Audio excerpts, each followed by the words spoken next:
Hi everyone, it's March 4, Sunday. We're going to head out to Murphy and finally wet a line after a long week of work. What we're bringing today is going to be our Mojo rod, the 5-weight Reddington classic trout that we like to use. In this case, we went a month or so ago, where we put on OPST Skagit head, Commando Skagit head, so we can do some one-handed spey casting.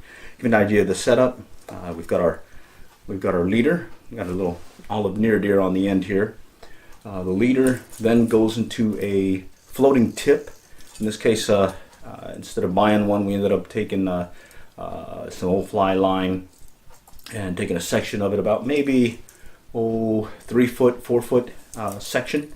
Used a nail knot to attach to our leader, and then from there we use, instead of making a loop to loop the connection, went with another nail knot and then made a perfection loop on a piece of very stiff monofilament, and that was then used, in this case, that perfection loop to a loop-to-loop connection to the actual shooting head, which is roughly about 11 feet or maybe 13 feet. So this is the shooting head section. You can feel it's very thick, and this is the what gives us the ability to do those one-handed spey casts.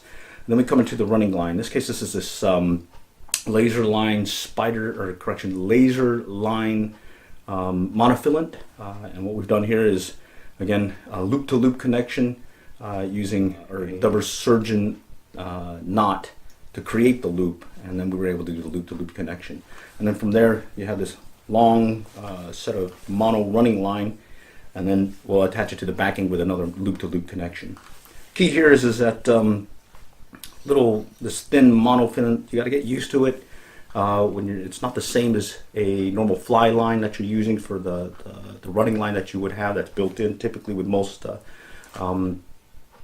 fly lines, as well as from a spey line concept. For now, let's see how it goes. We've got that running line again. That's monofilament attached to a shooting head about 13 foot long in the OPST Skagit that we have on a 5-weight rod and reel. And then from there, our homemade, instead of a floating tip, I think they recommend a 5-foot floating tip or sinking tip that you can purchase. We just went ahead and made our own. Again, this is the perfection loop on a stiff monofilament, loop-to-loop connection to the shooting head, and then a nail knot to attach to the floating piece itself. And then from that floating section, we'll call it our homemade floating tip, we'll do a nail knot again, and attach that to, in this case, it's another short, stiff piece of monofilament, and then we'll have a loop-to-loop connection to our tapered leader. And those two pieces of monofilament that we're using to connect the floating tip, this first one we described, that's going from the shooting head to the floating tip. This is about 80-pound test. And then from the floating tip attaching to the leader is a small section that's using 30-pound test, and both of them are pretty stiff. And so far we've been able to get some pretty decent casts with this thing, and hopefully we can also get some good fish too. Okay, the bite's kind of slow, so what we're going to do is just kind of play around and give you an idea about this shooting head that we're using, OPST Skagit. So you can see here, got a bunch of this line right on the ground, and we're going to shoot it out there. Actually, we'll just give it a little bit more, just make sure everything's not going to get tangled up on us. We got the shooting head out. We'll just bring it up, do a quick parry poke, and then we'll shoot it out there. So it's pretty much all the line. Very quick cast. We'll do that again. I'll give you an idea how much line we're shooting. So let's go with 1 yard, 2 yards, 3 yards, 4. Okay, that's 4 yards, and then 5, 6, 7, 8, 9, 10, 11, 12. Okay, so 12 yards of running line, and then we've got our shooting head, which is 13 feet. So another 4, so 16 yards, and then we got that another 3 yards, 9 feet, including the floating tip and the tapered leader. And so Let's see what it does. A quick parry poke. Shoot. There, we got maybe short a yard where it didn't go all the way, but that's pretty much it. Parry poke is what we're calling our version of a parry poke. One-handed, of course. So bring up the line, shoot the line in front of us, back. There it goes. All right, there's all that line. Very nice. This is that OPST Skagit head. Main thing is line management, being able to handle your mono line, the normal line that we're used to, but we're getting used to it. Okay, set up for the cast. There we go. Maybe short about half a yard. Let's see if we can show you another angle of the cast. Again, we're just going to clear our line. Make sure we don't get it all tangled on us again. Okay, so there it is. Got a little bit of line left over, but let's see if we can get that back out. Okay, shoot the line. There we go. That one went all the way out there. Let's go here. Just not on our fly rod today. There we go. There. That's all the line on that one. Well past the middle of the pond. See how far that was. So 1 yard, 2 yards, 3 yards, 20, and then the tip here. So that's about 9-foot tip. So 24 yards roughly. There it is. 24, 25 yards of line out there. Simple cast. Okay, just to give you an idea that you can also use these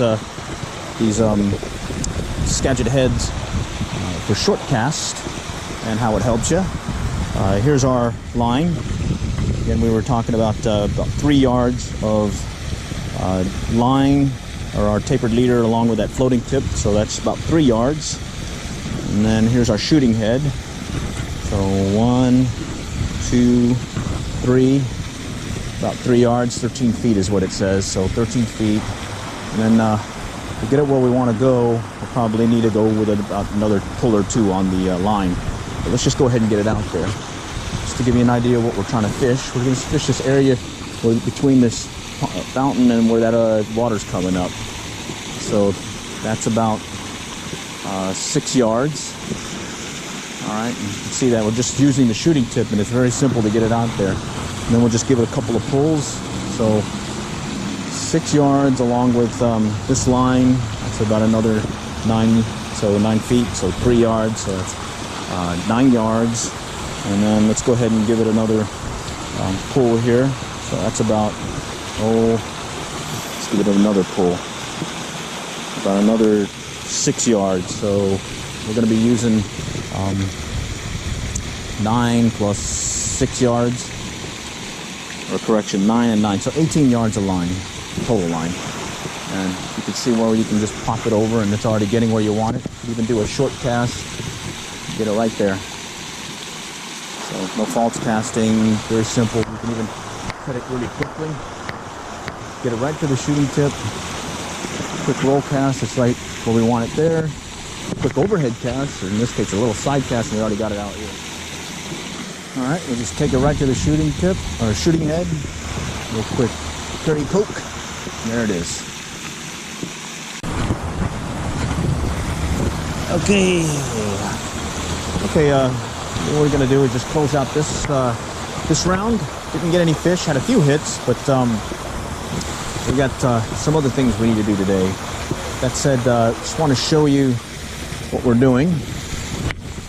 In this case, instead of our normal parry poke where we put the line forward and then we shoot it out like this, for some reason we're finding that it's easier to do some line management when you want to do some extra line and shoot the line using a little bit more of your shooting head along with some of that running line. So you can see you've got about maybe 3-4 yards of or a rod length of running line along with the shooting head and the leader.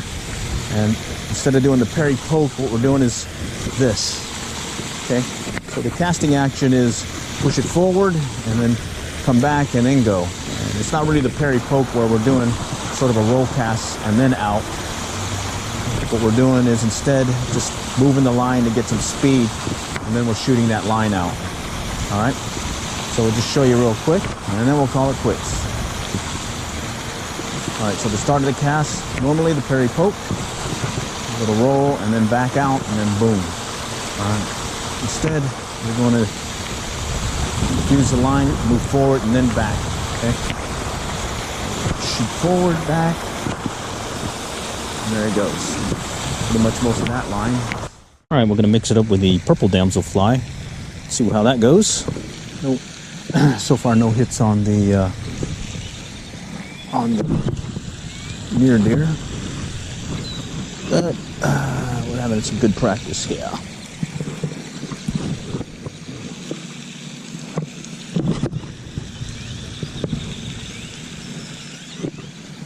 Okay, we got a hit. Slight hit. Took it on the drop. Doesn't feel big, but we'll take them. It's like a little bass.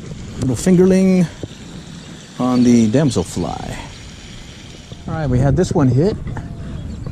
Got to shoot the line out there and get over there by that tree. He's putting up a... Oh, he's got a little jump there for us. Get him in closer, a little bit bigger than the other one. The other one was more like a fingerling. There's another jumper. We got a jumper. Right, let's go bring this guy in.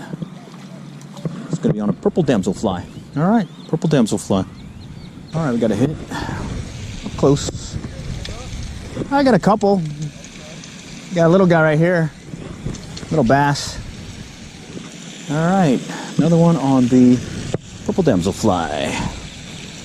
Cool beans. So here's the grasshopper. Make sure we clear our backside here, and we'll just kind of toss it out there for now while we get the line out.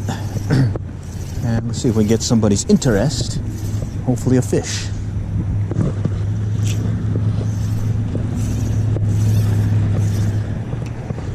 All right, let's go. We just look for some V-weights. All right, we had one hit. Came off though. I think they're little. Rain's starting to kick up on us. We're gonna have to call it quits here soon. I think it's... Oh, there we go. That was a good one. Put a bend in the rod. This looks like a bass. All right. This one's gonna be on the grasshopper. Let's go ahead and bring him in.